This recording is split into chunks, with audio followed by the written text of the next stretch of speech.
ہم وہ لوگ ہیں کہ جنہوں نے اسلام کے نام پر ملک بنایا.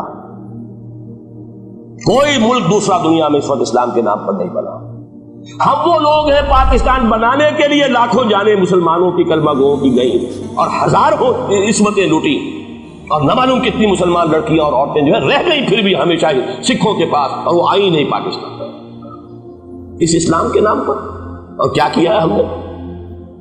46 برس ہو گئے, اس کہاں اسلام.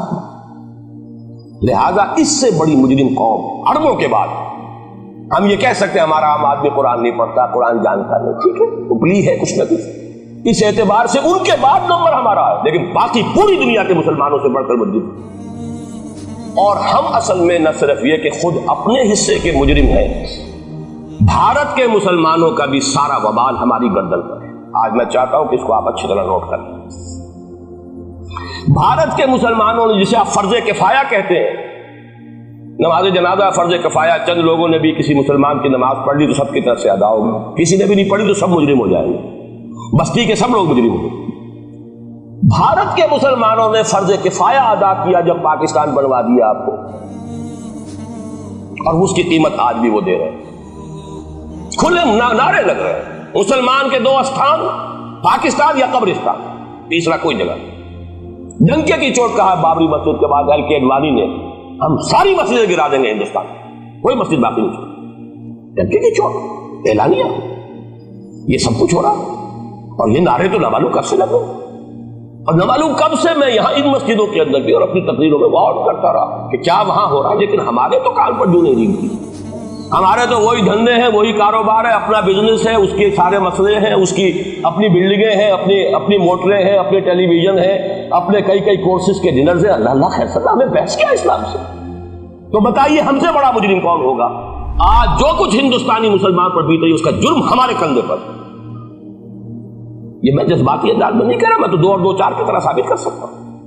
انہوں نے فرض کفایہ ادا کر دیا, اور اس وقت یاد کیجئے مولانا ابوالکلام آزاد, مولانا مدنی, جمعیت علماء ہند کے علماء اپنے تقدس اور اپنے تدین اور اپنے تقوی کے اعتبار سے انکوسچنیبل, کوئی شک و شبہ نہیں ہو سکتا ان کی نیت پر اور ان کے تقوی پر اور کردار پر. انہوں نے کیا کہا تھا؟ یہی کہا تھا کہ یہ پاکستان بنا کر تم مسلمانان ہند کو 3 حصوں میں تقسیم کر دو گے. 3 میں کہا تھا, 2 میں نہیں, 3 میں.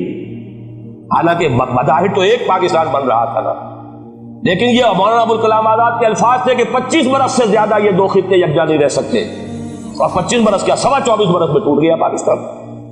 25 برس پورے نہیں ہوئے, اور ان کے الفاظ تھے کہ 25 برس سے زائد جمع نہیں رہ سکتے. 24.25 برس میں ختم ہو گئے. 16 دسمبر 1971 کو پاکستان ختم ہو گیا کہ نہیں ہو, 71 کو. بہرحال نوٹ کرنے کی بات ہے, انہوں نے, ہم نے کیا کہا تھا, میں بھی مسلم لیگ کی تھا, میں نے بھی نعرے لگائے, چاہے غیر شعوری دور تھا, ہائی اسکول اسٹوڈنٹ تھا.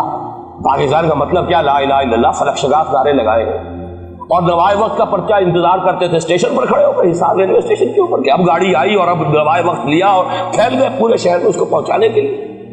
ہم کیا کہا کرتے تھے, ارے نہیں, 2 طرف سے پاکستان جو ہے مضبوط پاکستان ہوگا. ہندوستان میں کسی ہندو کو جرت ہوگی مسلمان کے لیے کوئی میلی نگاہ سے دیکھنا بھی؟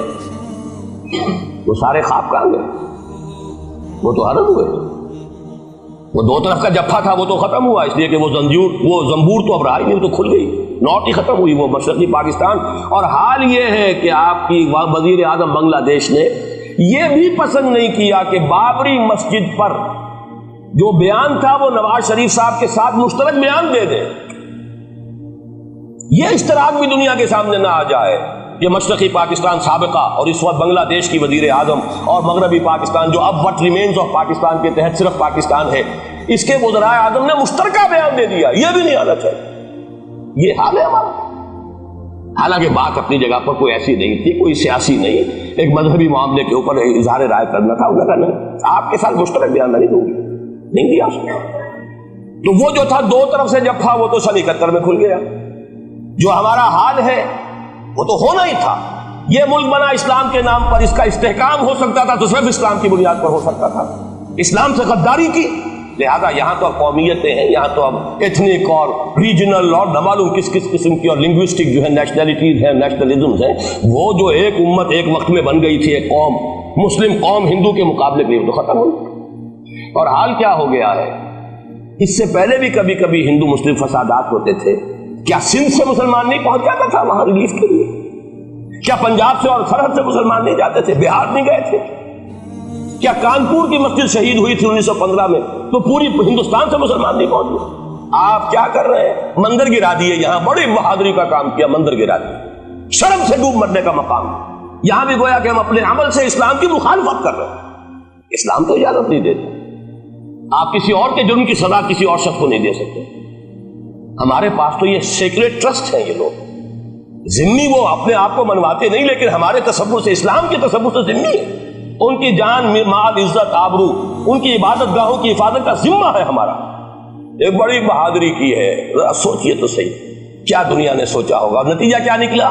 اگر کسی درجے میں بھی بابری مسجد کی شہادت پر کوئی دنیا میں کوئی رائے عامہ ہو سکتی تھی, کوئی ہندوستان کے خلاف, ختم ہو گئی. جو انہوں نے کیا 10 گنا تم نے کر لیا. تم نے ایک مسجد گرائی ہے, تم نے اتنے 100 کہتے ہیں, پتہ نہیں, مجھے تو معلوم نہیں 100 گرائے کتنے گرائے ہیں. 12 جتنے منظر تھے تم نے گرا دیے. فرق کیا ہے؟ ایک کردار ہے تمہارا, ایک ہی تمہارا اخلاق ہے, ایک ہی تمہارا معیار ہے, کوئی فرق نہیں. بلکہ وہاں تو کم سے کم یہ تو ہے, دنیا کی آنکھوں میں دھول ڈالنے کے لیے کم سے کم یہ کہ فارن منسٹری جو ہے اس نے ریزائن کیا. ہم نے مان لیا کہ ہم نہیں کر سکے, ہم مجبور ہیں. حالانکہ سب ان کی اجازت سے ہوا ہے, بلکہ ان کی میری بغیر سے ہوا ہے. لیکن یہ کہ کلیان سنگھ نے فوراً استعفیٰ دے دیا, منسٹری ختم. پھر وہ بھارت کی مرکزی حکومت نے اور بھی پارٹیز کو بھی بین کر دیا, اور اس کے بعد یہ ہے کہ انہوں نے حکومتیں بھی 3 اور صوبوں کی توڑ دی. وہ تو سرخرو ہو گئے پوری دنیا کی جو رائے عامہ ہے. ہم اس کے سوا کیا کر سکتے ہیں؟ ہمارا ایک دستور ہے, دستور میں جو بھی صوبائی حکومت ہوتی ہے اس کی اجازت کے بغیر ہم فوج بھیج نہیں سکتے. وہاں پہ صوبائی حکومت تھی, اس نے ہمیں یقین دہانی کرائی تھی, سپریم کورٹ کو بھی یقین دہانی کرا دی تھی کہ مسجد کو کچھ نہیں ہوگا, تو ہم تو اس کے اوپر ڈیپینڈ کر رہے تھے. ہے سب جھوٹ, سب کو پتا تھا جو کچھ ہوگا, اندر خانے ملی بھگت تھی. لیکن یہ ہے کہ کم سے کم انہوں نے فیس سیونگ کے لیے ان کے پاس مواد موجود ہے, آپ کے پاس تو وہ بھی نہیں. آپ کے تو اخبارات نے لکھا ہے کہ کارپوریشنز کے ٹریکٹرز جو ہے گئے ہیں گرانے کے لیے, اور وزراء جو ہے, ایک وزیر کا نادر پرویز کا تو نام آیا ہے, اخبار میں خبر تھی, ہم نے بھی پڑھی تھی, فوٹو بھی دیکھا تھا کہ وہ خود ہاتھ میں پھاوڑا لے کر جو ہے وہ منظر گرانے کے لیے چلے. یہ جو صورتحال ہے جان لیجئے. اس وقت میں آپ کو بتانا چاہتا ہوں, ہندوستان کے مسلمان پر تو جو قیامت بیت رہی ہے. میں نے اپنا ایک تاثر کچھ عرصے پہلے یہاں پہ بیان کیا تھا, رہا ہے میرا تاثر, اور وہ ہے اصل میں وہ لاسٹ سفر جو ہے انجیل میں جس کا تذکرہ ہے حضرت مسیح علیہ السلام نے جو آخری کھانا رفع سماوی سے قبل کھایا ہے اس باغ میں جہاں روپوش تھے اپنے حواریین کے ساتھ. تو اس میں یہ الفاظ آئے ہیں, میں نہیں جانتا صحیح ہے غلط ہے, وہ ایک علیحدہ بات ہے کہ آپ نے وہ روٹی توڑی اور کہا کھاؤ, eat and this is my flesh, یہ میرا گوشت ہے, کھاؤ. اور اس کو کہتے ہیں وائن, کوئی مشروب ہوگا جو بھی ہوگا, دادا کو پیو, drink and this is my blood. میرا احساس ہمیشہ یہ رہا ہے. اس کے بعد کچھ ماند پڑ گیا جب یہاں مسلمان نے یہاں مارا ہے اور کچلا ہے اور زندہ آگ میں جلایا, پھر بات ختم ہو گئی. میرے دل کے اوپر سے وہ احساس ختم ہو گیا. وہاں ہندو کے ہاتھوں جب مسلمان کے ساتھ یہ کچھ ہوتا تھا تو پھر جب میں کھانا کھاتا تھا محسوس کرتا تھا کہ میں ہندوستانی مسلمان کا گوشت کھا رہا ہوں اور ہندوستانی مسلمان کا خون پی رہا ہوں. یہ ہمیں عیش جو یہاں حاصل ہے, جو ہمارا آرام حاصل ہے, جو ہمیں یہاں پر سہولتیں حاصل ہیں, جو معاشی اس کی کاسٹ پر ہے. اس نے آپ کو یہ ملک لے کر دیا اور آج تک اس کی قیمت ادا کر رہا ہے.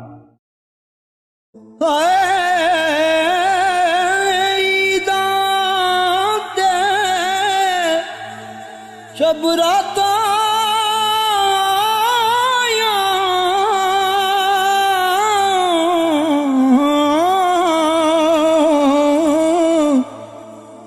سب لوگ گران آئے,